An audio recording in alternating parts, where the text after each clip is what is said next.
G'day ladies and gents, and welcome back to War Thunder. Today, I've got a real treat of a game for you. Well, I've actually got two, and we're going to be flying out in the P51D. Now, this particular P51D is the D10, which is Ray Wetmore's P51 Mustang. It is a premium, it sits at battle rating 4.7, and is basically identical to the P51 D20.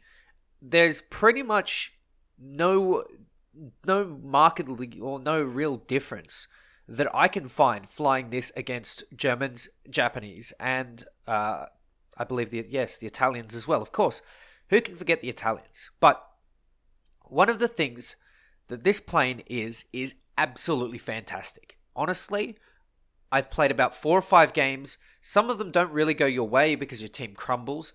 But if you have even 2 teammates that have a sliver of intelligence, you can absolutely cream your enemies. And it is really, really fun. It's just, you just manage to pull off some of the most incredible stuff. And that is because the P51D has 2 things going for it that we need to consider. It is fast at altitude, and it has insane energy retention. The P51D is heavy, but it also, I believe, has laminar flow wings, which give it a decent maneuverability at higher speeds. Basically, if you're at low speed, you're a bus. But if you're at high speed, you're less of a bus. The P51D works in a way, in my opinion, that makes it the best plane at 4.7. I would put it above the A7M. And I would also put it above all of the Spitfires at that battle rating. Yes, that is 100% right. There are no P47s at 4.7, but I would probably put it above the P47Ds as well. And you'll find out exactly why in a second. But for now, I'm going to be doing the single most important thing in any American prop. In fact, in any prop, full stop. It doesn't matter what nation it is, whether it's American, British, Japanese, Russian. The thing that I'm going to do is climb. I'm going to put my plane off to the side a little bit and climb. Because the climbing is what makes any prop plane good. If you're going to get any energy at all in a prop plane, the best way to do it is by gaining altitude. You see, if we go into physics a little bit, you have 2 types of energy when you're dealing with aircraft. You have potential energy, which we can just call altitude.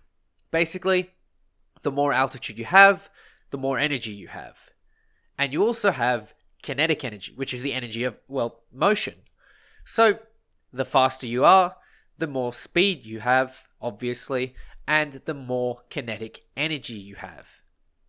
So, in order to have an energy advantage, which means basically that you are able to separate yourself from your opponent to give you enough distance to comfortably engage them later, or you can ignore them, you can dive on them when they're not looking, or most importantly, they can't catch you. You need to have an energy advantage, and this energy advantage is crucial in planes that have good energy retention, meaning that in a dive, they gain energy quickly, and in a zoom climb, they will store energy better than other planes. A plane like a Zero, you can dive to 600 kilometers per hour, and then you can pull back up, but you won't regain the same amount of potential energy or altitude as your opponent in a P51 Mustang. And this is exactly what we're going to exploit in the P51. In my opinion, the P51 is the perfect example of this because it can do a little bit of everything. Obviously, it's not a thoroughbred P47 that is practically only good for boom and zoom. It's also not a Spitfire, which is more geared towards the sort of turning engagement and, the turn and burn style of gameplay. The P51 is still geared towards energy fighting, but it can be used extremely well as a boom and zoomer. And in fact, if you're starting off, learning how to boom and zoom is probably one of the things that you will need to master. It's quite simple. you gain altitude. You get to, for example, the P-51 does really well above 4,500 meters. If you can put it above that altitude, if you can go to 6K, anywhere above your enemy. So you can see this Ki-61 below me. I have an energy advantage over him because no matter how much he tries, he cannot pitch up to me. Even as I'm sitting here in almost level flight. Well, it's a bit of like a 10-degree climb. It's not really that much of a, much of a stretch.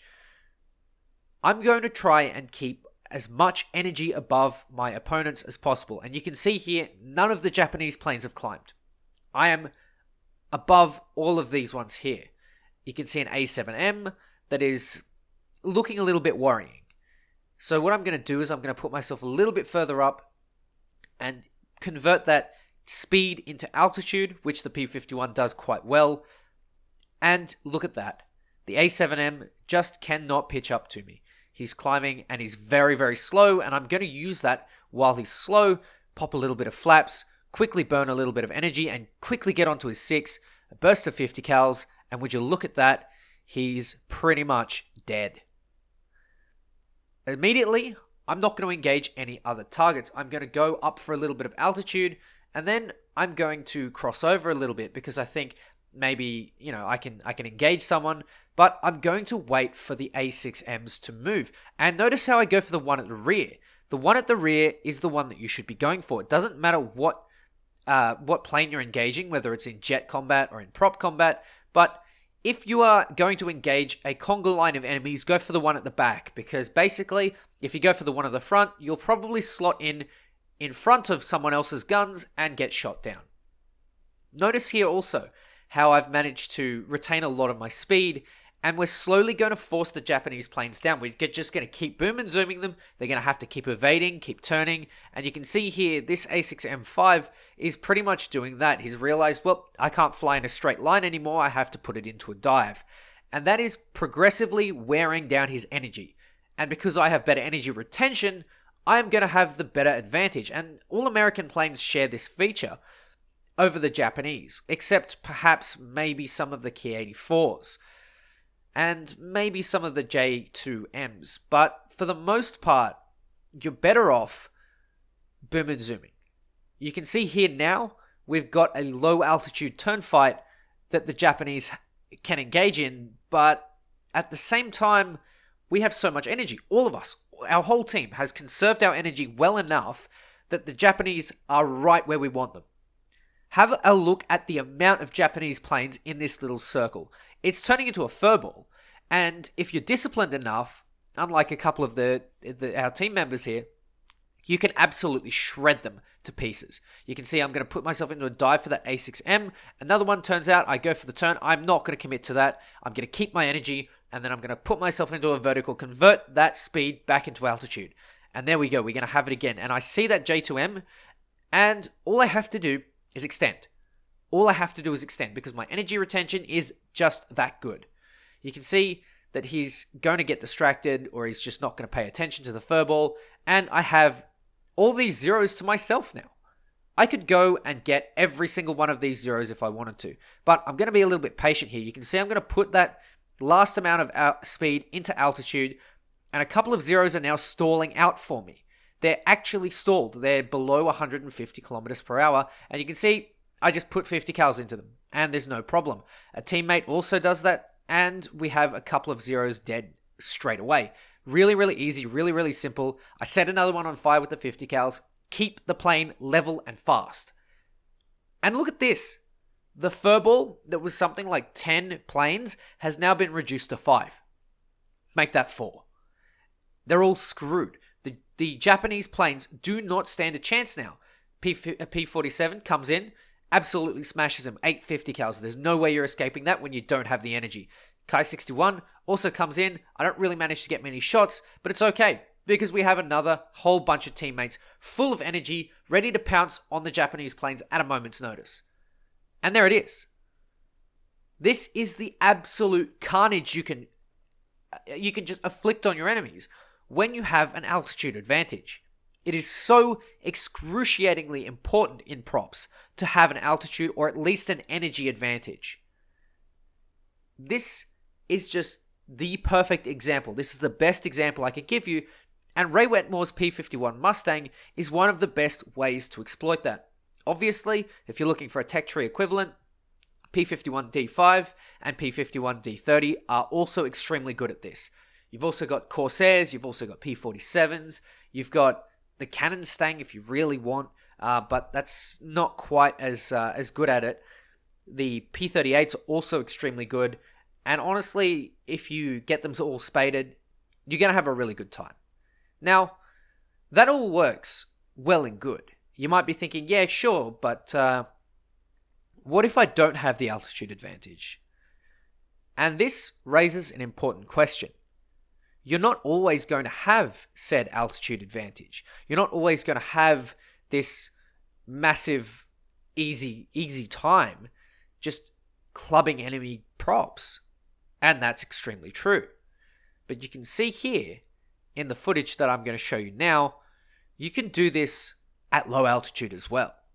You just have to be a little bit smarter. You can see there's a 205 and he's going for one of my friendlies. He doesn't see me because of the spotting system. Yes, that's probably a thing. And there I go. I'm keeping my speed. So, if you don't have the altitude, that's exactly what you do. You keep your speed. You don't drop below 400 kilometers per hour.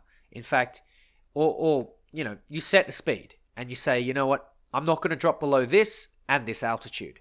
And you keep it. And that is the way that you win these types of dogfights. This TAR 154 has gone and pretty much sacrificed himself. He's gone and made a sacrifice to the gods, and the gods happen to be the 50 cal gods. So I get myself a couple of nice blazing fires. And immediately after that, I'm going to put myself up into a vertical. And now a G55S comes out of the clouds. The vertical I'm going to put myself up into, in this case, is not going to be that high because I need to keep speed. Speed is your life if you don't have altitude. And if you need speed, the best way to get it is with altitude.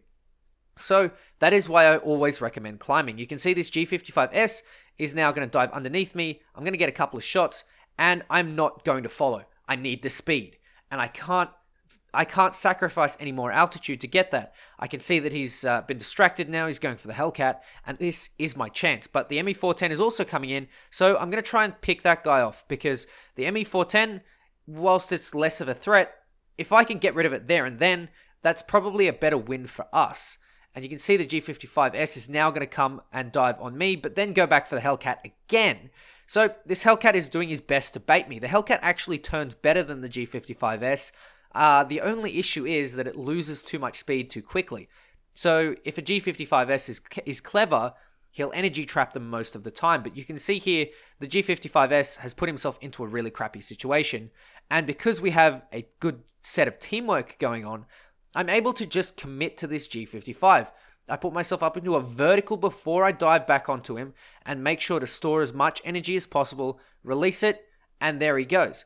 The 410 comes back, and now I'm in a situation where I don't have to boom and zoom because I can turn fight things. I can turn fight a 410. It's no problem.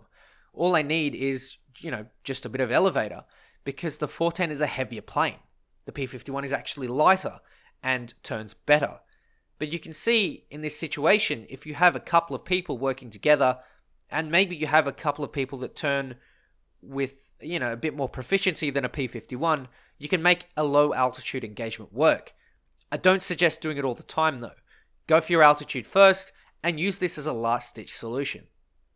So, the P51 D10. I believe I bought this one with my own money. And honestly, I think it's worth it. I really, really like the P51Ds. They've honestly given me a lot of joy, to be honest. I will honestly say that they have been a joy to play over the past year. The P51D is just fantastic. I think I used to, really suck. I used to have the D5 and I used to not know what I was doing. And then I got my hands on the D30. I spaded it. I had a really, really good time playing the D30. And then I got my hands on the other two. And honestly, they're all fantastic planes. So you can see I've just managed to pretty much overcome an enemy with an inferior position because you work together as a team. And that's the most critical thing for American teams. use your teammates, work together, bait for each other. It works out in the long run. Everyone wins because you end up winning the whole match. And in this match, I managed to earn myself 130 or 140k Silver Lions. It's incredible what you can do with a little bit of teamwork. And this is exactly what I'm going to keep doing. I've really been trying to stress with the channel over the last few months of last few days, weeks, something like that. Ever since the couple of videos that I made on Jets, doing a little bit of a, bit of a critique, bit of a rant, if you will. I've just been trying to get everyone to work as a team again. Honestly, considering your teammates and working with everyone, it's not always going to work. But in some cases, it will be extremely rewarding. And honestly, it'll be the thing that just makes you go, God damn, I had such a great time playing this game. Other times, yes, it will make you rip your hair out because, it's the internet and people are pretty unreliable. But at the same time, if you can help a teammate out, it's always worth giving it a go. Now, in this situation here, I'm going to show you, I'm not in an energy advantage at all. In fact, I'm at an energy disadvantage in a 1 versus 1. You see, that Hellcat is all good and well, but I'm pretty much convinced that he's going to go down. So what I need to do is I need to get there before he gets shot down. And so I'm going to turn around. I still have 400 bullets left between 250 cals, and so I'm going to do my best. I'm going to try and save him because that's what a good teammate does. And if he is saved, then that means that we have an extra teammate, but unfortunately, he gets taken out. I don't manage to reach him in time, and the other Hellcat is off strafing ground targets. So, I'm going to do a little bit of revenge. Yet, I can't see him. Well, I can sort of. He's sort of, ducking up and down through the clouds, and you can see that he's actually got a fair amount of energy by the way that he's moving. He's very fast, his movements up and down are quite high, and you can see I'm just about to get the jump on him. I have roughly the same amount of energy, and you can see there, he puts himself into a little bit of a turn. I'm not going to commit to that, I'm going to go straight into a vertical. This means that I store my energy into altitude, and then change it back again. I put myself in a good position, using a little bit of flaps, and you can see that the BF-109, why did I say JU-88, has put himself in a weird situation. Now, because the P-51 in a turn bleeds a lot of energy, and is a whale at low speed, I can use that as my advantage to drop before he does. He's trying to keep his speed, and it looks like he's run out of it. I managed to get a fire on his engine, and he's leaking oil. That's it for him. But ladies and gentlemen, this is exactly what you can do in the P-51. You can actually have some really good dogfights if you're disciplined enough, but I would always recommend boom and zoom first. Boom and zoom first, dogfight later, and you will actually have the best time you will ever have in War Thunder. I promise you, it is, for me, the best. Anyway, ladies and gents, thank you very much for watching. Take care, and I'll catch you next time.